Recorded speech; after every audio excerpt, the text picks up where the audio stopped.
Bien, amigos, contamos con la presencia de los señores Carlos Janaris y Luis Jonás Ortiz, presidente y director de la Asociación de Empresas de Eficiencia Energética y Energía Renovable y director de la misma oficina. Vamos primero a hablar de algo que hemos vivido en los últimos años, cuando el Estado le interesa el desarrollo de un sector, pues logra someter proyectos que protegen fiscalmente esos sectores. Vivimos eso cuando se deseó desarrollar el sector agropecuario. Luego se crearon incentivos al sector industrial, luego al sector turístico y luego al sector energético. Ahora le toca al sector de energía renovable. Queremos dejar que Carlos y Luis nos cuenten cuáles son los beneficios fiscales que van a recibir aquellas empresas y los usuarios que se dediquen a desarrollar energías renovables. Bienvenido y gracias por estar aquí. Adelante. Muchas gracias por recibirnos, don Julio y compañía, y Michel. La verdad que en este programa que es tan visto y que tiene tanta influencia a nivel nacional, es importante que nosotros hoy desmitifiquemos ciertas afirmaciones que hay personas que están por intereses, que están transmitiendo en medios de comunicación, de que las energías renovables no son buenas para el país. Vamos a tocar tres puntos. Un punto que es el incentivo que el gobierno tiene dando desde que la ley se implementó en el año 2007, que es el 40% de crédito fiscal a lo que inviertes. ¿Qué quiere decir eso para que todo el mundo lo entienda? Cuando tú inviertes $10.000 en paneles, hay $4.000 que se te van a deducir del impuesto sobre la renta o de tu salario, porque de tu salario tú también pagas impuestos sobre la renta, y es un crédito en 3 años, además, porque se hace un 33% el primer año, un 33% el segundo, un 33% el tercero. Ese crédito fiscal lo vas a tener en 3 años y te lo vas a deducir del impuesto sobre la renta. Y hay gente con mucha maldad que está diciendo que eso lo que está haciendo es un hoyo a las arcas del Estado, y nosotros hemos venido a demostrar aquí hoy que eso no es cierto. También otro punto que vamos a tocar, que lo tocará Luis, es el daño que hay gente que dice que hace a las distribuidoras, a las sedes. Y otro tema que vamos a tocar también es los sistemas aislados, sobre todo CPEM, ¿sí? En este momento de generación aislado. Sí. Bien. Este es el pastel. Bien. Vamos a iniciar con esto. Yo creo que esa última parte por la que usted ha iniciado su presentación, yo creo que debemos de hablar de ella. ¿Qué origina todo esto? El hecho de que ustedes quieran hablar sobre las bondades de las instalaciones de los paneles solares o de los sistemas solares, es que se escucha en los medios de comunicación que empresas generadoras o distribuidoras o todo esto se oponen a la instalación de sistemas solares, por ejemplo en hoteles. Entonces uno comienza a oír que si a los hoteles, que cuando alguien instala un sistema solar se le cae el flujo, el cliente o parte de ese cliente a las generadoras o a los que le venden la electricidad. ¿Qué parte de eso es seguro, es cierto o no? Sí, pero eso no es cierto. Yo quisiera primero que entendieran esto y rápido, que lo voy a explicar muy rápido para llegar a eso. Este es el pastel de República Dominicana en este momento. Es decir, de todo lo que se ha instalado de autoconsumo en techos, para que entienda la gente, en paneles solares, estamos hablando de 280 megavatios. ¿Sí? Ya hay 280 Sí. megavatios. Hay más, lo que pasa es que hay algunos que no inyectan a la red, ¿sí? Pero hay 280 megavatios. Si vemos aquí, si le pueden hacer un close-up, sí. Solamente en este pastel vemos que hay 40 megavatios que son casas de gente que no paga potencia. Estamos hablando que solamente un 14.3% de la población tiene paneles solares en su casa y consume menos de 10 kilos de potencia.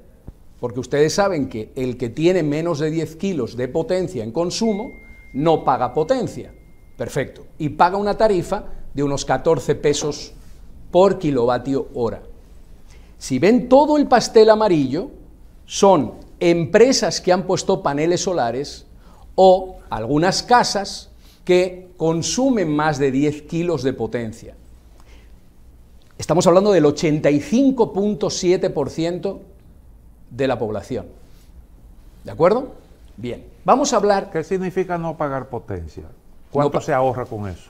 Bueno, potencia es un cargo que por ley te van a cobrar siempre y cuando tú te pases de 10 kilos.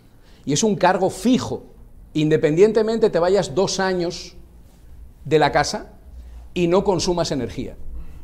Porque le estás diciendo a la generadora... Es como un cargo por la capacidad instalada que tú tienes. Le estás diciendo a la distribuidora, yo en algún momento en el año voy a necesitar esa energía. Entonces, como en algún momento vas a necesitar esa energía, tienes que pagar para que eso esté disponible. ¿Qué ocurre? Vamos a analizar lo más importante, ¿verdad? El gran incentivo, que son 240 megavatios. Estos 240 megavatios, vamos a ponerle un número, en dólares. Estamos hablando de que ha podido costar, en estos 10 años, que es lo que se ha instalado, ha podido costar unos 300 millones de dólares. Esos 300 millones de dólares... Está bien. Esos 300 millones de dólares que ha costado, han recibido un 40% de incentivo del gobierno. ¿Qué quiere decir? De 300 millones de dólares, el 40%, el gobierno ha dado un crédito fiscal por un total de 120 millones de dólares a los dominicanos, empresas y casas que consumen más de 10 kilos. Pero ¿qué ocurre? Esas empresas y esas casas, esas empresas mayoritariamente, se han ahorrado una energía todos los años. Partiendo de que han sido una inversión de 300 millones de dólares y entendiendo que un proyecto fotovoltaico más o menos se amortiza en 3 años, eso quiere decir que esas empresas han reducido de su factura eléctrica anualmente 100 millones de dólares. ¿Sí? Hasta ahí vamos bien. Sí, sí.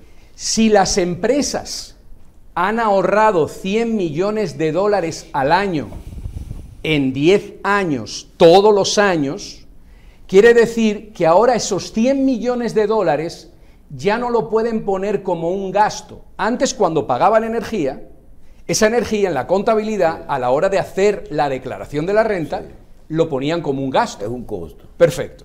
Si ahora se han ahorrado 100 millones de dólares, esos 100 millones de dólares son un ingreso.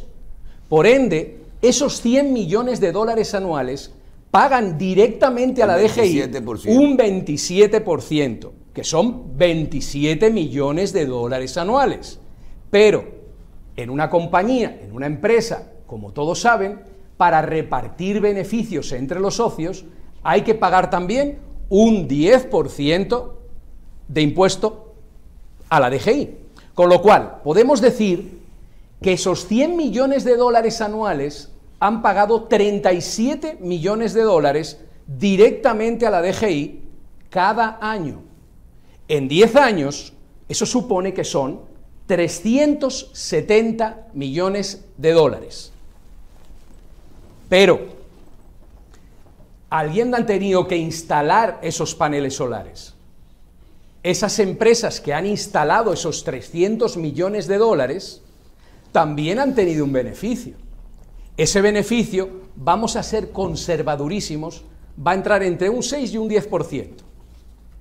Si calculamos el 10% de 300 millones de dólares, son 30 millones de dólares en los 10 años. Si le calculamos el 37% a esos 10 millones de dólares, lo que ha ocurrido es que se han ganado 11.1 millones de dólares el gobierno dominicano por vía de la DGI.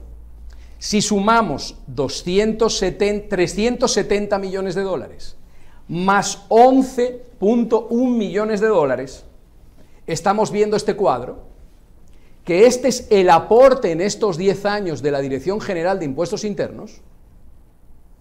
120 millones de dólares. Y este es el aporte directo que han tenido las empresas a la DGI, producto de haberse puesto paneles. Porque si no hubiera habido paneles, no se hubieran ahorrado ese dinero y no hubieran pagado dinero, no hubieran pagado eso a la DGI. Esto desmitifica automáticamente todo lo que están hablando de que es una carga para el Estado.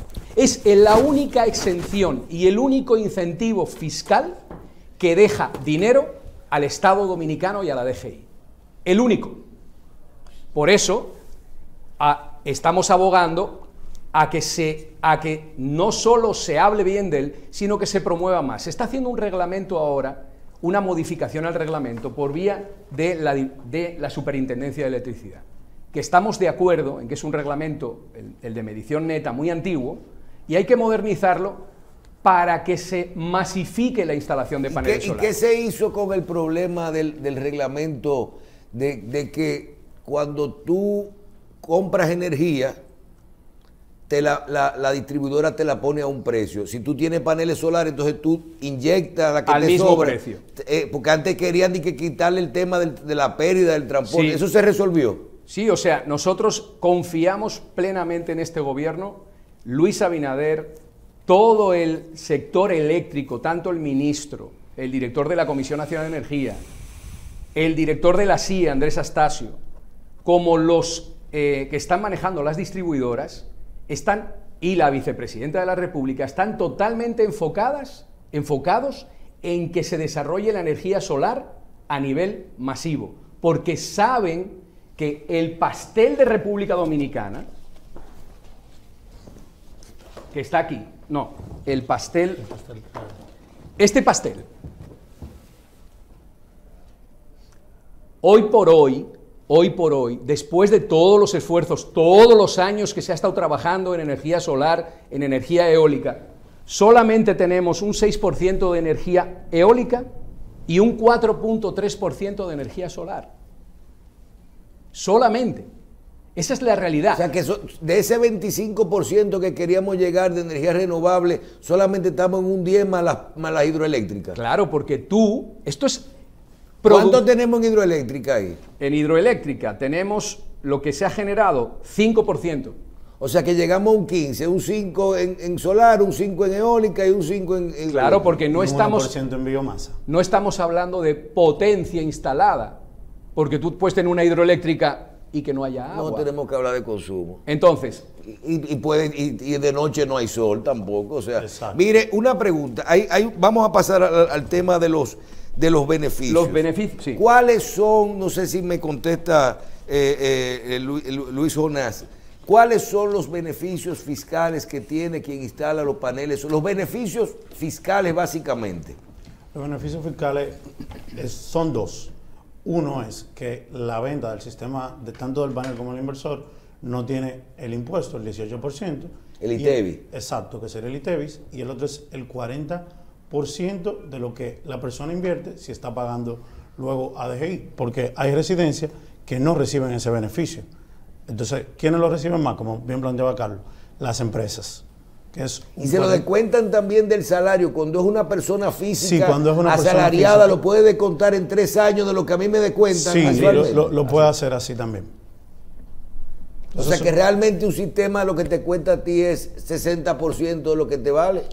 Solamente de la parte panel e inversores. Porque, bueno, espérese, usted está diciendo que eso es no de la mano de obra ni de la instalación. Ni de estructura, ni de la Estamos material, hablando ni de la cableado. parte que es la compra de equipo y paneles solares, Exacto. los inversores, lo que viene de... Exacto. Y hay otra cosa importante, Michel. Aquí hemos dicho solamente los beneficios que tiene la DGI directamente por el IRS, por el impuesto Sobre la renta. sobre la renta. Pero no hemos dicho cómo se benefician terceros por este sector. Abogados, ferreterías, infinidad de sectores que trabajan con este sector, grúas, etcétera. Y tampoco los beneficios de los consumos que tienen los empleados, que son más de 8.000 ya en el sector, que generan gasto, etcétera, etcétera, etcétera. Ese mito yo creo que ha quedado claro de que le deja dinero al Estado y de que genera competitividad en las empresas. Vamos a hablar ahora del mito, rápido, del mito de que las distribuidoras pierden dinero. Fíjate, Milton Morrison salió el otro día diciendo que él quiere cuantas más energía solar mejor. ¿Por qué? Porque es una persona consciente y él ve que le deja dinero. Os va a explicar ahora Luis Jonás por qué deja dinero a la distribuidora. Adelante. Perfecto. Basado en el mismo pastel que estaba utilizando Carlos, nosotros tenemos un 85% de los clientes que son empresas. Entonces, esas empresas pagan potencia y pagan energía. Entonces, ellos se siguen descontando su energía, pero la potencia la tienen que seguir pagando a la distribuidora. Ahí es donde la distribuidora recupera su dinero de administrar las redes. Entonces, la energía es un paso que hace directamente con el generador. Entonces, yo voy a utilizar dos facturas rápidamente aquí, donde tengo que una empresa paga su energía a 9.13 y un cliente la paga a 13.43. Entonces, eso es kilovatio hora. El kilovatio hora, el precio del kilovatio hora. Tengo una diferencia ahí de casi 5 pesos. ¿Qué pasa con esos 5 pesos?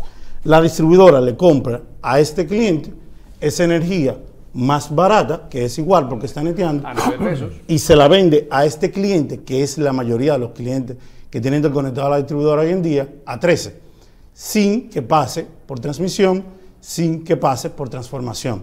Entonces, eso incrementa su ganancia, porque ella no tiene que transferir ese precio ni a un generador, ni tiene que pagar la transmisión. Y sin pérdidas. Y sin pérdidas. Entonces, ¿qué provoca esto directamente? Que las distribuidoras, de manera mensual, estén ganando 200.46 millones de pesos por esta transacción de energía, que es la energía que en teoría ellos están perdiendo desde su planteamiento, pero no ven que esa energía que se inyecta de esa empresa, no él tiene se la pérdida. vende. No, un ejemplo sencillo. Si yo me sitúo en Arroyo Hondo, tengo plazas comerciales que tienen paneles fotovoltaicos y al lado de esa plaza lo que hay es casas. Entonces, ese excedente de producción de energía se va a esas casas, a la que le vendo a 13.46, no a los 9 que le compro, Sin tener que hacer ninguna inversión. sin tener que hacer una inversión. Entonces, eso representa Sí, porque mensualmente. eso no vuelve a la planta eléctrica. No, eso no, se no vuelve. vende Entonces, se reparte ¿qué están haciendo la distribuidora? Dejando de comprar por esa energía a los generadores 132.16 millones de pesos y vendiéndole a la gente 200 millones de pesos de manera mensual. Estoy hablando solamente de las 3 EDES. Y no estamos hablando de la erogación de divisas que se tendría que hacer para toda esa energía que el Estado tendría que comprar. No estamos en las menudencias, estamos en lo práctico. En lo No, práctico. claro. Ahí se ve claramente también, totalmente claro, que a las distribuidoras les deja dinero la generación distribuida. Porque el pastel de la generación distribuida, Claro, el 90% es gente que sí tienen... que pagan potencia. Que pagan potencia y pagan el kilo a 13 pesos. Entonces, el argumento A 9 pesos. el argumento que hablan por ahí de que el sector no paga, el sector que tiene paneles solares no paga por usar la red, los gastos administrativos. El sector, has visto que la mayoría del sector paga potencia. Entonces, Pero no solo eso, el sector es autosostenible, porque esa gran mayoría vende la energía a la distribuidora a 9 Y la distribuidora a esos pequeñitos que están ahí pone, se la vende a 14. Yo creo que está bastante claro. Volviendo al tema que tú me estabas comentando, porque ya hemos dejado claro las dos cosas a las que vinimos. Hay un problema en Bávaro muy serio, que nos han comentado, ha salido en todos los medios de comunicación, porque hay como 400 personas que tienen paneles en su casa. En Bávaro hay un sistema monómico, es decir, se cobra potencia y energía todo junto en una misma factura, no se disgrega. Y que allá opera una compañía privada. CEPEN. Sí. Entonces, CEPEN, había gente que tenía paneles solares en su casa, que no pagaban potencia y que no tenían hace 5 años, hace 7, hace 8, hace 2, y que no pagaban potencia porque no llegaban a 10 kilos de potencia. Era gente que igual pagaba de luz 6.000 pesos, 5.000, y que decidieron, por un tema medioambiental, por un tema de competitividad, por un tema de calidad de vida, y por un tema de que el mismo gobierno ha fomentado paneles eso, solares. poner paneles solares. Pusieron paneles solares y en diciembre, unilateralmente, sin ningún tipo de legislación que lo apoye, CEPEN tomó la decisión de cobrarles potencia. Entonces, una casita que pagaba sin paneles 6.000 pesos, que hizo una inversión de paneles, ahora resulta que con paneles está pagando 10, 15 y hasta 20.000 pesos mensuales. ¿Qué ha pasado? Han ido 180 vecinos, se han ido uno a uno a la superintendencia Protecon, se han quejado ante Protecon y Protecon les ha dado gananciosos. Ahora, en vez de CEPEN reconocer y devolverles el dinero y apoyar la energía solar y demás, reconocer su error, porque para mí que ha sido un error, lo que han hecho ha sido elevar un recurso jerárquico al Consejo de la Superintendencia de Electricidad. Ahora estamos esperando, lógicamente, el fallo, pero la superintendencia no va a contradecir. Ya está bastante claro, porque no habían explicado lo que no era. Eso es lo que está sucediendo. Yo creo que tendremos que hacer unos programas, sobre todo para que la gente entienda los beneficios de tipo de instalación. Adelante. Una cosita. Estamos en una isla, ¿verdad que sí? Cuando el gobierno ha dado una concesión de un sistema aislado, ¿sí?, lo da porque le cuesta mucho dinero llevar una línea de transmisión hasta ese sitio. Imagínate, si a mí me cuesta 300 millones de dólares hacer una línea de transmisión para un poblado donde hay 20 personas, yo prefiero o dar una concesión de un sistema aislado o ponerles una planta allí mismo, ¿sí? Claro. Eso es lo que se hizo en Punta Cana en su día. Punta Cana se desarrolló a nivel turístico, pero hoy ya Punta Cana está conectado. De hecho, el sistema aislado de CEPEN en el 2017 estuvo más de 3 meses comprando energía a la distribuidora. ¿Qué va a ocurrir? Lo que nosotros estamos abogando es que CEPEN sea conectado al SENI, al sistema interconectado. ¿Para qué? Para que no haya, si por ejemplo CEPEN lo que se alimenta es de gas y de repente hay una guerra en Ucrania, el turismo no sufra esos embates, claro, porque tenemos solar en el sistema, tenemos eólica, tenemos hidráulica, tenemos carbón, tenemos fuel oil, y eso puede compensar cualquier irregularidad. O si tiene un problema, como por ejemplo tiene picos como ha tenido ahora y ha tenido que comprar. Y CEPEN que se convierta en un distribuidor igual que un comercializador igual que los demás. Eso le bajaría a todos los hoteleros. No es justo que un hotel en Bávaro no tenga los mismos derechos que un hotel en la capital. Bien. No se puede hacer no regulado, por ejemplo. Ese es uno de los derechos. Vamos a dejarlo aquí. Yo creo que está bastante claro y vamos a agradecer a Carlos Hanariz, presidente de la Asociación de Empresas de Eficiencia Energética, y a Luis Jonás Ortiz, quien es su director. Vamos a preparar un programa donde vamos a hablar y vamos a invitar a estas empresas que vengamos y discutamos todo lo que es la problemática de la energía solar en nuestro país. Gracias por estar con nosotros. Muchas gracias a ustedes. Gracias a ustedes.